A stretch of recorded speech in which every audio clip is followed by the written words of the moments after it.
지영은 늘 착한 딸, 똑똑한 딸로 불렸다. 시험만 치면 상위권 대학도 남들이 부러워하는 곳에 들어갔다. 부모님은 늘 동네 사람들 앞에서 그녀를 자랑했다. 우리 지영이는 뭐든 다 잘해. 걱정 없는 애야. 그 말이 지영을 자랑스럽게도 했지만 동시에 벗어날 수 없는 굴레 같기도 했다. 그녀는 절대 실수해서는 안 되는 아이, 부모의 기대를 저버리면 안 되는 아이였다. 어린 시절부터 지영의 하루는 완벽하게 짜여져 있었다. 오전엔 학원, 오후엔 과외, 저녁엔 숙제. 친구들과 놀 시간도 자신만의 취미를 가질 여유도 없었다. 하지만 지영은 불평하지 않았다. 아니, 불평할 줄 몰랐다. 지영아, 너는 특별한 아이야. 평범한 아이들과는 달라. 어머니의 말이었다. 특별하다는 것. 그것은 축복인 동시에 저주였다. 특별한 아이는 평범한 실수를 해서도 안 되고 평범한 고민을 털어놓아서도 안 되었다.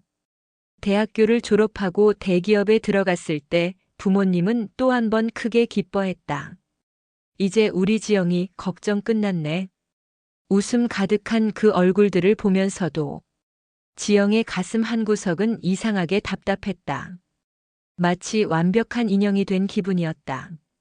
모든 것이 예정된 대로 계획된 대로 흘러가는 살. 그리고 그 답답함은 곧 두려움으로 바뀌었다. 1년 전 지영이 회사 교육 프로그램으로 참석한 대학원 특강에서 김 교수를 처음 만났다. 경영학은 단순한 이론이 아닙니다. 인간의 심리와 사회의 구조를 이해하는 철학입니다. 그의 목소리는 깊고 울림이 있었다. 50대 초반으로 보이는 김 교수는 회색빛 머리카락이 섞인 모습이 오히려 더 지적이고 매력적으로 보였다. 지영은 그의 강의에 완전히 매료되었다.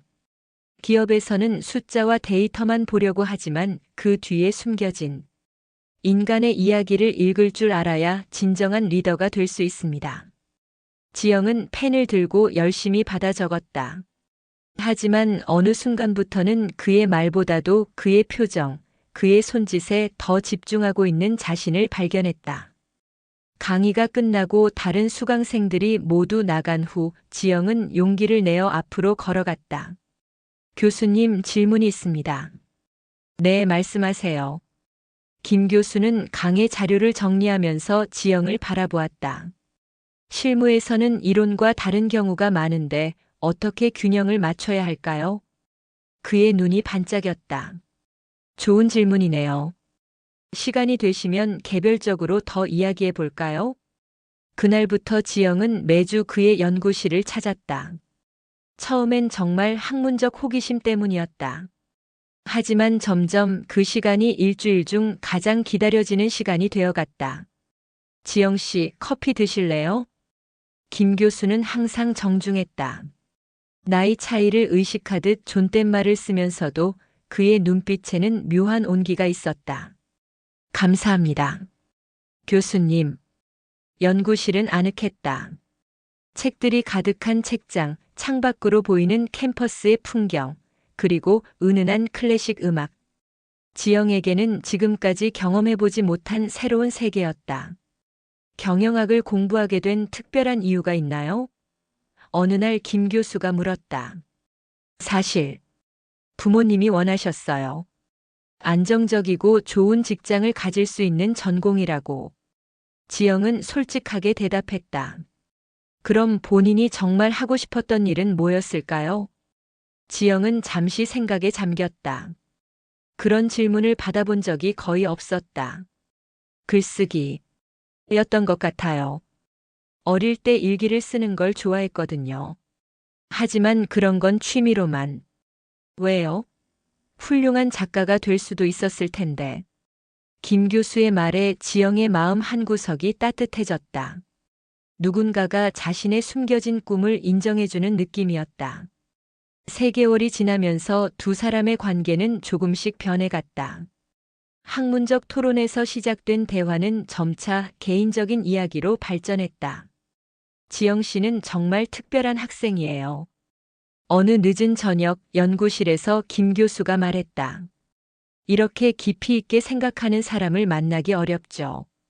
그의 눈빛이 평소와 달랐다. 지영도 느꼈다. 공기 중에 흐르는 묘한 긴장감을. 교수님도 저에게는 정말 특별한 분이에요. 그 순간 둘 사이의 경계가 무너졌다. 김 교수가 먼저 손을 내밀었고 지영은 그 손을 잡았다. 따뜻하고 부드러운 손이었다. 지영아. 그가 처음으로 반말을 했다. 이러면 안 되는 건 알지만, 저도 알아요. 하지만, 더 이상 말이 필요하지 않았다. 두 사람은 서로를 바라보며 조용히 입을 맞췄다. 그날 이후 두 사람의 만남은 더욱 은밀해졌다. 공식적으로는 여전히 교수와 학생의 관계를 유지했지만 연구실에서만큼은 연인이었다. 김 교수는 지영에게 세상에서 가장 아름다운 여자라고 속삭였고 지영은 그의 품에서 처음으로 진정한 사랑을 느꼈다. 지금까지 이런 감정을 느낀 적이 없어요. 지영이 말했다. 나도 마찬가지야. 너를 만나고 나서야 내가 얼마나 외로웠는지 알게 되었어. 하지만 지영은 몰랐다. 그의 손가락에 끼워진 결혼 반지의 의미를. 김 교수는 항상 강의할 때만 반지를 끼고 연구실에서는 빼두곤 했으니까. 3개월 후 지영은 우연히 그의 가족 사진을 보게 되었다. 책상 서랍이 열려 있었는데 그 안에서 아름다운 아내와 두 아이가 활짝 웃고 있는 사진을 발견한 것이다. 지영의 손이 떨렸다. 사진 속 여자는 우아하고 아름다웠다. 그리고 아이들. 한 명은 중학생 정도로 보이고 다른 하나는 초등학생 같았다. 교수님. 지영이 떨리는 목소리로 물었다. 이분들은? 김 교수가 돌아보더니 창백해졌다. 아, 그건 혹시 교수님 가족이세요? 긴 침묵이 흘렀다. 김 교수는 고개를 숙인 채 대답했다. 미안해, 지영아. 사실 나 결혼했어. 뭐라고요? 지영의 세상이 흔들렸다. 바닥이 꺼지는 듯한 기분이었다. 그럼 우리가 지금까지 저는 대체 뭐였던 거예요? 지영아, 들어봐. 나는 정말 너를 사랑해. 하지만 사랑한다고요? 가정이 있으면서? 지영의 목소리가 높아졌다. 김 교수는 당황한 표정으로 문을 닫았다. 목소리를 좀 낮춰줘. 다른 사람들이 들을 수 있어. 지금 그게 중요해요? 교수님, 저를 속이신 거잖아요. 속인 게 아니야. 단지 말할 기회가 없었을 뿐이야. 지영은 웃음이 나왔다. 허탈한 웃음이었다. 기회가 없었다고요? 3개월 동안요? 김 교수는 지영의 손을 잡으려 했지만 지영은 뿌리쳤다. 미안해. 정말 미안해. 당신을 사랑하지만 가정을 버릴 수는 없어. 가정이 소중하시면 애초에 왜 저한테 접근하신 거예요? 나도 모르게 됐어. 너에게 끌렸어. 지영은 고개를 저으며 가방을 들었다. 교수님, 이제 그만해요. 저는 더 이상 이런 관계를 계속할 수 없어요. 그날 밤 지영은 잠을 이루지 못했다. 침대에 누워 천장을 바라보며 지난 3개월을 돌이켜봤다. 그가 보여준 모든 사랑의 표현들, 달콤한 속삭임들이 모두 거짓같이 느껴졌다. 나는 바람둥이한테 노란한 바보였구나. 하지만 동시에 그를 미워할 수도 없었다. 그와 함께했던 시간들이, 그가 보여준 따뜻함이 모두 가짜였다고는 생각되지 않았으니까. 며칠 후 김 교수가 연락을 취했다. 지영아, 만나자. 이야기하고 싶은 게 있어. 하지만 지영은 만나지 않았다. 만나면 또 흔들릴 것 같았다. 그로부터 2주 후 지영은 몸의 변화를 느꼈다. 생리가 늦어지고 입덧 같은 증상이 나타났다. 설마 했지만 불안한 마음에 약국에서 임신 테스트기를 샀다. 회사 화장실에서 떨리는 손으로 임신 테스트기를 들여다보던 그날. 2줄이 선명하게 나타났을 때 지영은 주저앉았다. 안 돼. 이럴 순 없어. 심장이 터질 것 같았다. 머리가 하얗게 변했다. 어떻게 해야 하지? 어떻게? 지영은 화장실 칸막이 안에서 한참을 울었다. 완벽했던 그녀의 인생에 균열이 생기는 순간이었다. 그날 저녁 집에서 가족과 함께 저녁을 먹는데 어머니가 말했다. 지영아, 요즘 얼굴이 좀 부은 것 같은데 괜찮니? 그리고 밥도 잘 안 먹고. 아, 회사 일이 좀 많아서요. 스트레스를 받나 봐요. 거짓말이 자연스럽게 흘러나왔다. 그 순간부터 지영의 모든 말은 거짓이 되기 시작했다. 요즘 젊은 사람들이 너무 무리하는 것 같아. 몸 관리 잘해야 해. 아버지가 걱정스러운 표정으로 말했다. 네, 아빠. 조심할게요. 지영은 부모님의 걱정스러운 얼굴을 보며 가슴이 미어졌다. 이 따뜻한 가정에 폭탄을 떨어뜨릴 수는 없었다. 며칠 후 지영은 김 교수를 만나기로 했다. 더 이상 혼자서는 감당할 수 없었다. 교수님, 저 임신한 것 같아요. 연구실에서 떨리는 목소리로 말했을 때 김 교수는 얼굴이 하얗게 변했다. 지영아, 그게 정말이야? 네. 병원에서 확진받았어요. 6주째예요. 김 교수는 의자에 주저앉았다. 한참 동안 아무 말도 하지 못했다. 어떻게 된 거야? 조심했는데. 조심했다고요? 지영의 목소리가 날카로워졌다. 완벽하게 조심한 건 없잖아요. 미안해. 정말 미안해. 미안하다고 해결돼요? 길고 무거운 침묵이 흘렀다. 김 교수는 창밖을 바라보며 한참을 고민하더니 말했다. 미안해. 정말 미안해. 하지만 나는 가정이 있어. 지금 당장은 어떻게 할 수가 없어.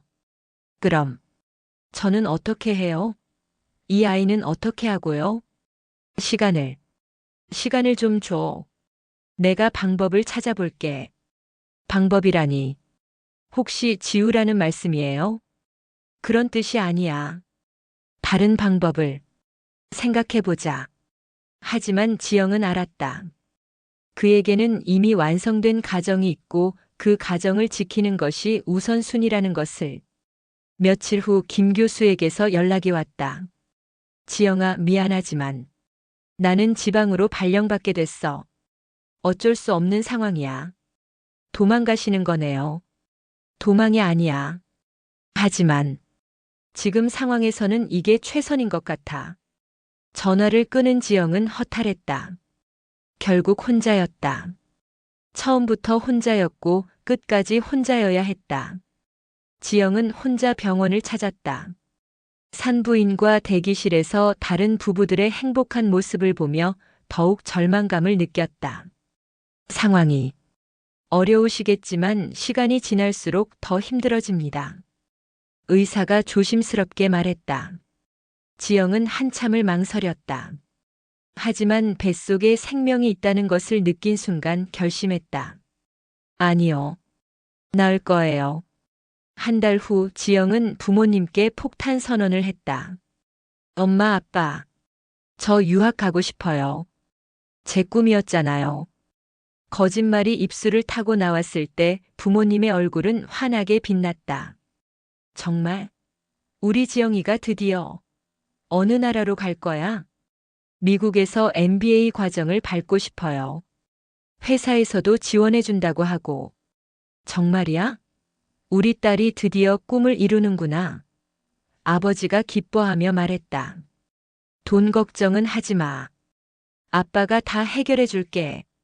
그날 밤 아버지는 평생 모은 적금을 해지했다. 어머니는 지영의 짐을 싸주며 눈물을 글썽였다. 우리 딸이 이렇게 훌륭해지다니. 정말 자랑스럽다. 아버지의 자랑스러운 표정을 보며 지영은 속으로 무너져 내렸다. 유학을 가는 게 아니라 아이를 낳으러 떠나는 것이었으니까. 지영아, 공부 열심히 하고 건강 조심해야 해. 그리고 자주 연락하고.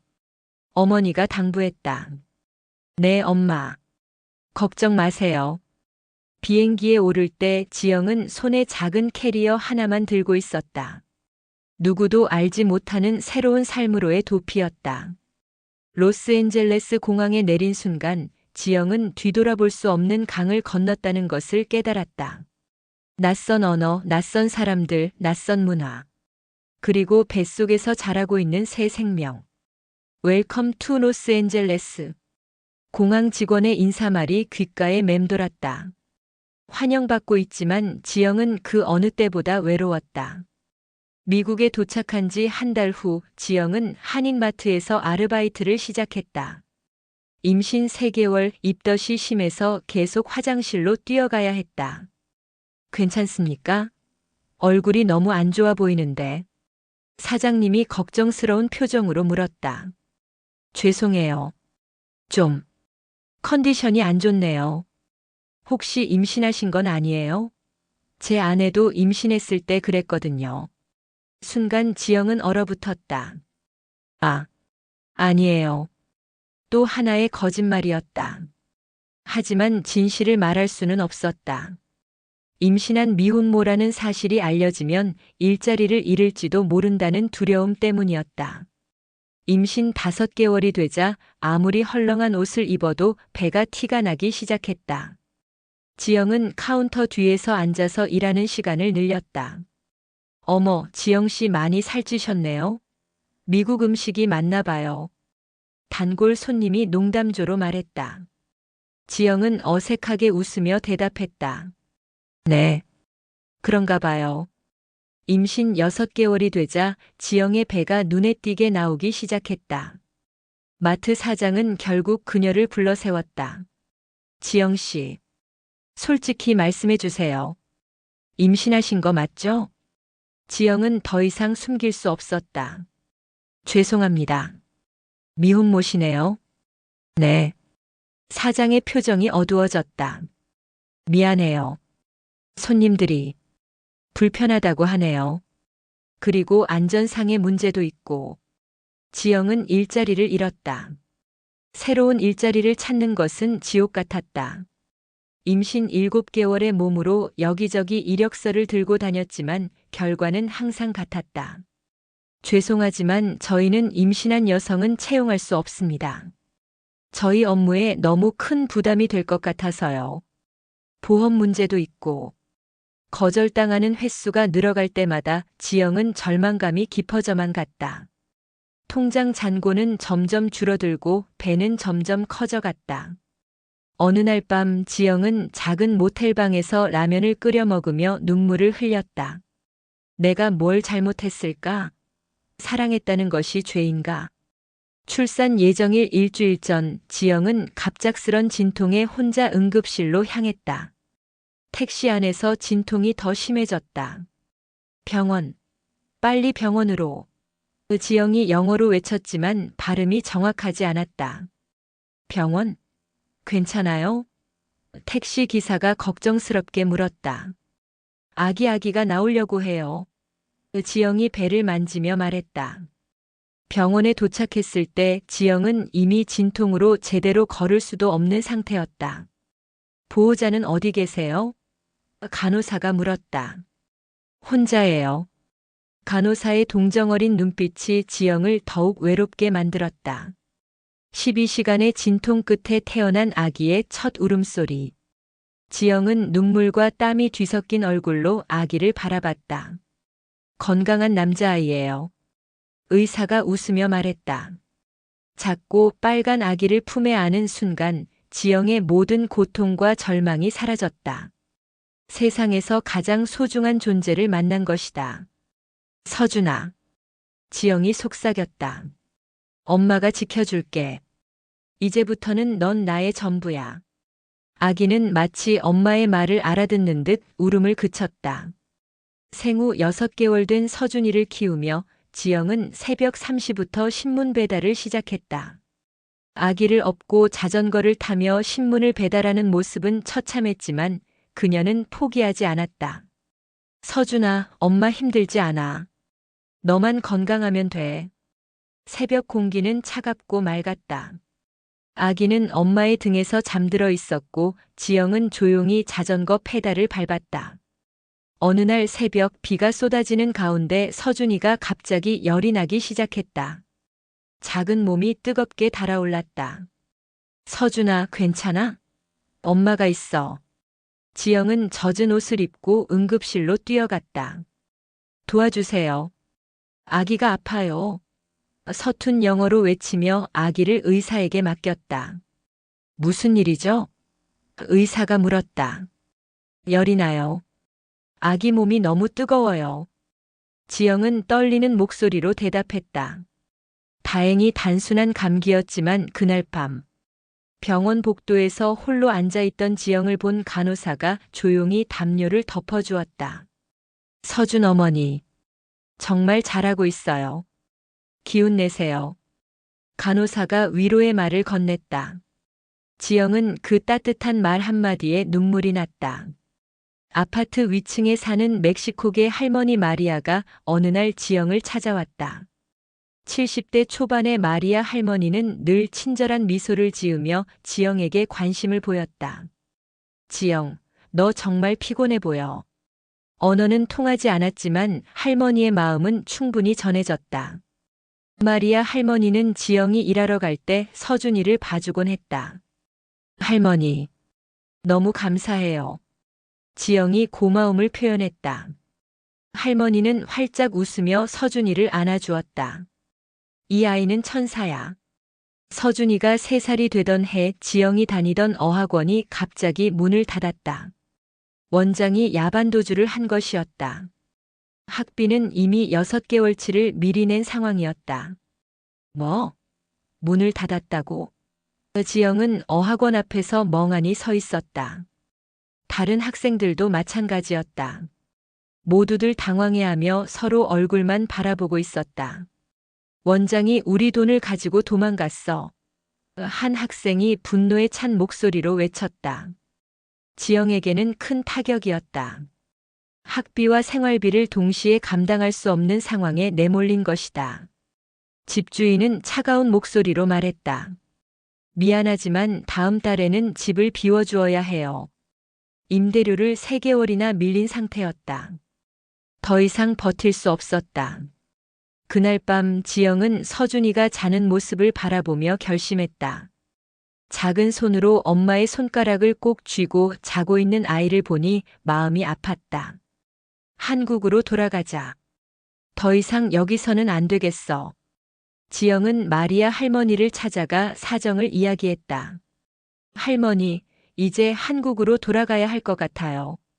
지영이 말했다. 마리아 할머니는 슬픈 표정을 지었다. 왜 그래야 하는 거니? 돈도 없고 지낼 곳도 이제 없어요. 지영이 고개를 숙였다. 할머니는 지영의 손을 꼭 잡으며 말했다. 이해한다라 얘야. 가족한테 가면 꼭 살 길이 생길 거야. 떠나는 날 마리아 할머니가 서준이를 꼭 안아주었다. 이 아이는 매우 강한 아이가 될 거야. 할머니는 지영에게 작은 십자가 목걸이를 건네주었다. 너를 보호해 줄 거다. 지영은 눈물을 흘리며 할머니에게 감사의 인사를 했다. 할머니, 모든 게 다 감사해요. 평생 잊지 않을게요. 신의 축복이 함께하기를 기도하마. 공항으로 가는 택시 안에서 지영은 뒤를 돌아봤다. 마리아 할머니가 손을 흔들고 있었다. 인천공항에 내린 지영 곁에는 5살 서준이가 있었다. 아이는 큰 눈으로 주변을 신기하게 바라보고 있었다. 지영아. 오랜만에 만난 부모님과 오빠가 달려왔다가 서준이를 보는 순간 걸음을 멈췄다. 지영아. 이 애는 누구니? 어머니의 목소리가 떨렸다. 공항 대합실이 갑자기 조용해진 것 같았다. 지영은 서준이의 손을 꼭 잡으며 떨리는 목소리로 답했다. 제 아들이에요. 어머니는 주저앉을 뻔했다. 아버지의 얼굴은 창백해졌고 오빠는 말을 잇지 못했다. 엄마, 이분들이 할머니, 할아버지야? 서준이가 순진하게 물었다. 그 말에 어머니가 흐느끼기 시작했다. 집에 돌아온 첫날 밤 가족 회의가 열렸다. 서준이는 방에서 자고 있었고 거실에는 무거운 침묵이 흘렀다. 도대체 아버지가 누구야? 아버지가 참았던 화를 터뜨렸다. 그 남자 데려와. 당장. 오빠가 책상을 탁 치며 말했다. 지영아, 너 정말 우리를 속인 거야? 유학은 다 거짓말이었어? 어머니가 울먹이며 물었다. 지영은 고개를 숙였다. 죄송해요. 어쩔 수가 없었어요. 어쩔 수가 없었다고. 5년 동안 우리를 속인 게 어쩔 수 없었다고. 아버지 목소리 좀 낮춰주세요. 서준이가 깰 수도 있어요. 지금 내가 뭘 잘못했는지 모르겠니? 바로 그때 서준이의 울음소리가 들렸다. 아이가 소리에 놀라 깬 것이다. 지영의 눈빛이 변했다. 아이 앞에서는 소리 지르지 마세요. 어머니는 서준이를 안아달래며 지영에게 말했다. 지영아, 그래도 이야기는 해야지. 도대체 무슨 일이 있었던 거야? 다음 날 오빠 지훈이 지영을 따로 불렀다. 둘은 근처 카페에 앉았다. 지영아, 솔직히 말해. 아이 아버지가 누구야?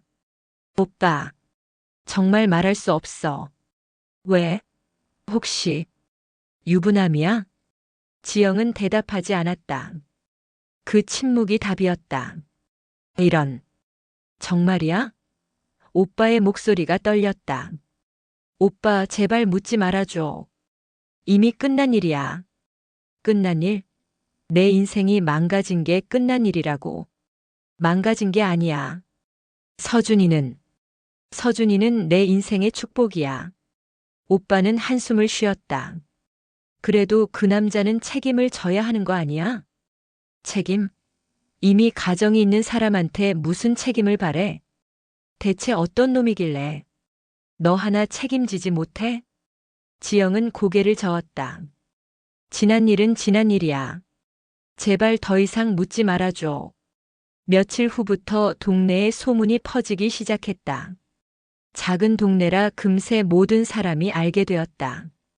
지영이가 유학 간 건 다 거짓말이라더라. 미혼모였다니. 그것도 아버지가 누군지도 모른다던데. 마트에서 장을 보던 어머니 앞에서 아줌마들이 수군거리는 소리가 들렸다. 아이 아버지가 외국인인가 봐. 그래서 말 못하는 거 아니야? 아니면 정말 말 못할 사람이거나. 혹시 유부남? 어머니는 부끄러움에 장을 보는 둥 마는 둥 하며 집으로 급하게 돌아왔다.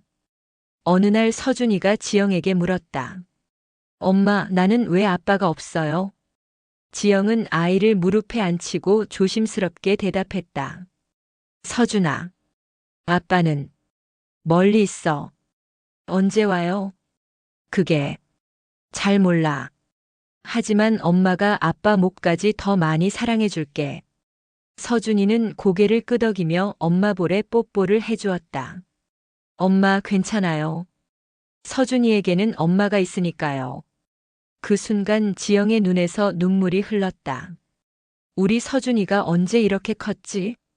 어느 날 지영은 서준이와 함께 공원을 산책하다가 믿을 수 없는 광경을 목격했다. 김 교수가 아내, 아이들과 함께 즐겁게 놀고 있는 모습을. 김 교수도 지영을 보았다. 두 사람의 시선이 마주쳤을 때 시간이 멈춘 듯 했다. 김 교수의 부인은 우아하고 아름다웠다. 아이들도 밝고 건강해 보였다. 완벽한 가정의 모습이었다. 엄마, 왜 안 가요? 서준이가 지영의 손을 잡아당겼다. 아, 응. 서준아, 우리 집에 가자. 지영은 서둘러 그 자리를 벗어났다. 며칠 후 김 교수가 지영의 집 앞에 나타났다. 지영아, 잠깐 이야기 좀 할까? 교수님이 왜 여기에? 그 아이가 내 아이지? 지영은 침묵했다. 그 침묵이 답이었다. 얼마나 힘들었을까? 김 교수의 목소리가 떨렸다. 이제 와서 그런 말씀 하시는 거예요? 미안해. 정말 미안해. 하지만 지금도 어쩔 수 없어. 가정이 있어. 알아요. 그래서 제가 혼자 키우고 있잖아요. 김 교수는 봉투를 꺼냈다. 돈이라도 좀 도와줄게. 아이를 위해서. 필요 없어요. 지영이 단호하게 거절했다. 지영아, 제발. 저희는 잘 살고 있으니까 걱정하지 마세요. 그리고 다시는 찾아오지 마세요. 김 교수는 슬픈 표정으로 돌아갔다. 그것이 두 사람의 마지막 만남이었다. 한 달 후 어머니는 서준이가 열이 날 때 밤새 돌봐주었다. 애는 무슨 죄냐? 불쌍한 것. 어머니는 서준이의 이마에 손을 대며 눈물을 흘렸다. 그날 밤부터 어머니의 마음이 조금씩 열리기 시작했다. 할머니. 서준이가 약한 목소리로 불렀다. 응, 할머니가 여기 있어. 괜찮을 거야. 어머니는 서준이의 손을 꼭 잡아주었다. 아버지는 서준이가 레고를 가지고 노는 모습을 멀리서 지켜보다가 조용히 다가가서 함께 놀아주었다. 할아버지, 이거 어떻게 만드는 거예요? 할아버지가 가르쳐 줄게. 아버지는 서툴지만 정성스럽게 서준이와 레고를 맞춰갔다. 할아버지는 레고 만들기 천재예요. 서준이가 환하게 웃었다. 그날 저녁 아버지는 지영에게 말했다. 지영아, 아빠가 미안하다. 너 혼자 얼마나 힘들었을까? 아빠, 그동안 아빠가 너무 화만 냈구나. 서준이를 보니까 정말 우리 핏줄이 맞는 것 같아. 지영은 아버지의 품에 안겨 울었다. 지영은 근처 도서관에서 사서로 일하기 시작했다. 조용하고 안정적인 환경에서 서준이도 함께 시간을 보낼 수 있었다. 동료 사서 선생님들은 지영을 따뜻하게 맞아주었다. 지영 씨는 정말 대단한 것 같아요. 혼자 아이 키우면서 이렇게 열심히 사는 모습이. 고마워요. 정말 많이 의지가 됩니다. 서준이도 도서관을 좋아했다. 어린이 코너에서 책을 읽으며 조용히 시간을 보냈다. 엄마, 이 책 읽어주세요. 그래, 우리 서준이. 어떤 책이야? 서준이가 초등학교에 입학하던 날 지영은 하얀 셔츠를 입은 아들을 보며 뿌듯해했다. 서준아, 오늘부터 초등학생이야. 네. 엄마, 저 열심히 공부할게요. 입학식장에서 다른 부모들 사이에서 홀로 있던 지영에게 한 아버지가 다가와 말했다. 안녕하세요. 저는 민수 아빠 강현우라고 합니다. 아, 안녕하세요. 서준이 엄마예요. 서준이가 엄마를 닮아서 참 잘생겼네요. 현우는 30대 후반의 단정한 남자였다. 눈가에는 살짝 피로의 기색이 있었지만 따뜻한 미소를 지었다. 현우는 싱글 파더였다.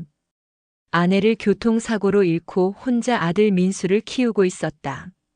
저도 혼자 아이를 키워서 얼마나 힘든지 알 것 같아요. 정말요? 그럼. 네, 민수 엄마가 3년 전에 세상을 떠났어요. 두 사람은 자연스럽게 가까워졌다.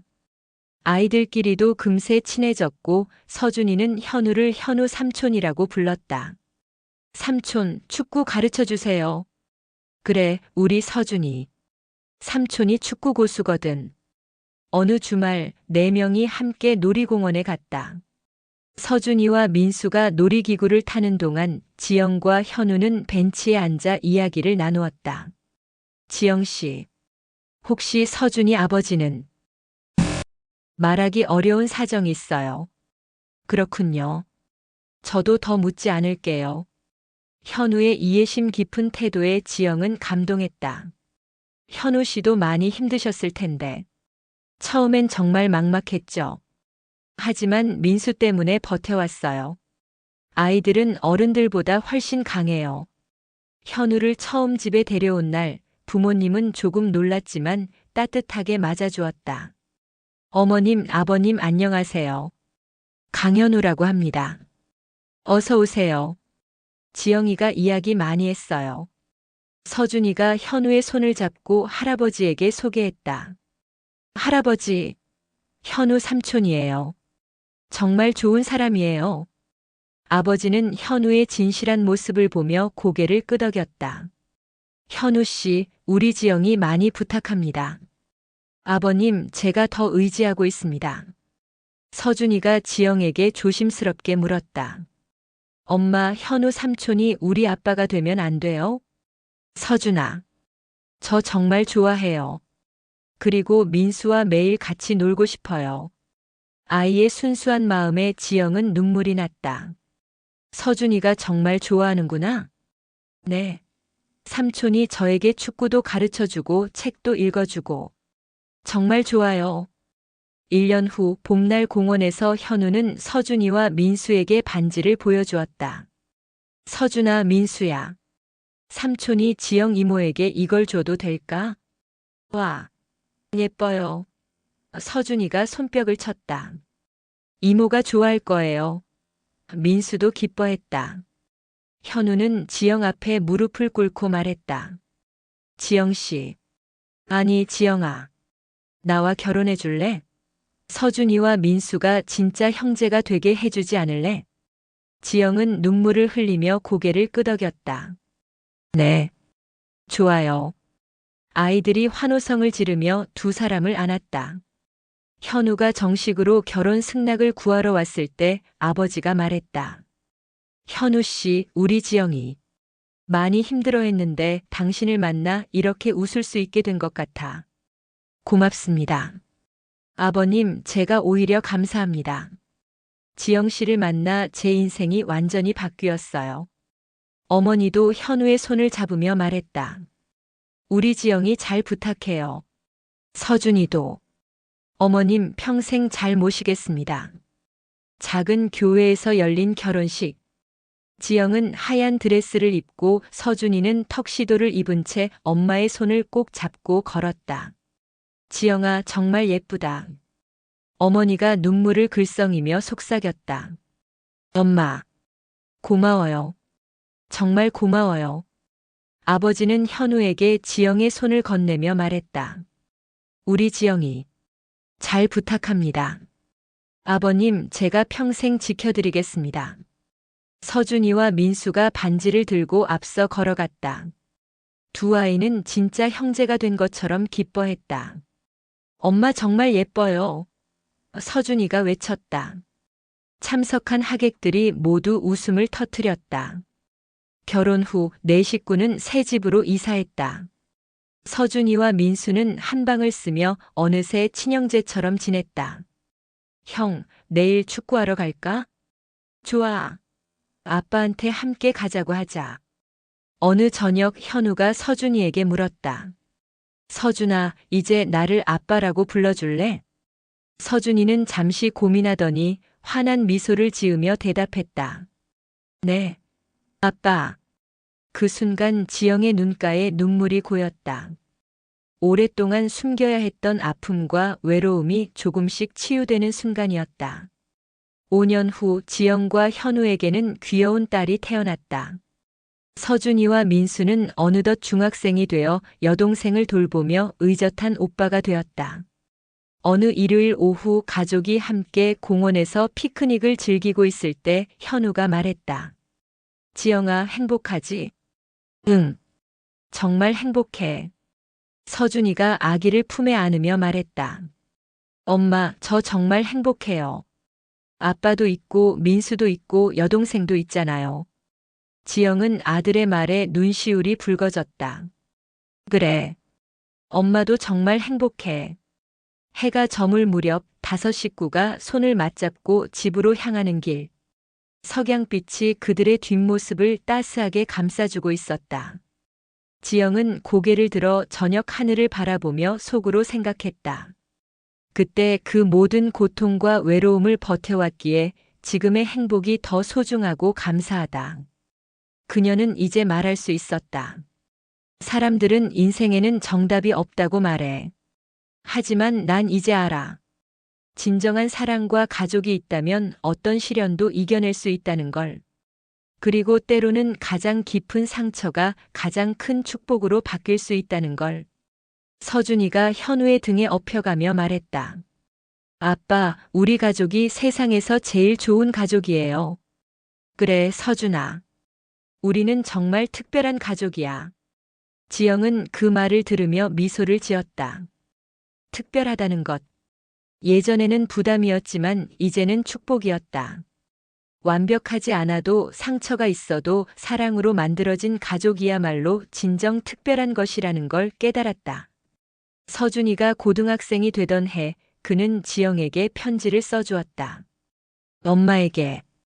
엄마가 저를 혼자 키우느라 얼마나 힘들었는지 이제 조금 알 것 같아요. 친구들이 가끔 제게 아빠 이야기를 물어볼 때마다 저는 자신 있게 말해요. 내 아빠는 세상에서 가장 좋은 아빠야 라고. 현우 아빠는 제게 진짜 아빠보다 더 좋은 아빠예요. 그리고 엄마는 세상에서 가장 강한 엄마예요. 사랑하는 엄마에게 서준 올림. 지영은 그 편지를 읽으며 눈물을 흘렸다. 모든 고통이 보상받는 순간이었다. 지영이 60세가 되던 해 그녀는 자서전을 쓰기로 했다. 제목은 완벽한 딸의 은밀한 고백이었다. 마지막 페이지에 그녀는 적었다. 나는 완벽한 딸이고 싶었지만 인생은 그렇지 않았다. 실수도 하고 상처도 받으며 비밀도 안고 살아왔다. 그러나 그 불완전함이 나를 완전하게 했다. 서준이라는 선물, 현우의 사랑, 민수와 수아의 가족, 그리고 진정한 행복을 알게 해주었으니까. 완벽한 딸도 엄마도 없다. 하지만 사랑만큼은 완벽할 수 있다는 것을 이제 안다. 고통과 행복 모든 순간이 모여 지금의 나를 만들었다. 이 고백이 누군가에게 위로와 희망이 되기를 바란다. 인생엔 정답이 없지만 사랑만은 언제나 정답이다. 그녀는 하늘의 마리아 할머니를 떠올리며 목에 걸린 작은 십자가를 매만졌다. 25년 전 받은 선물이었다. 할머니, 당신의 사랑이 나를 지켜주었어요. 사랑의 기적이 완성된 순간이었다.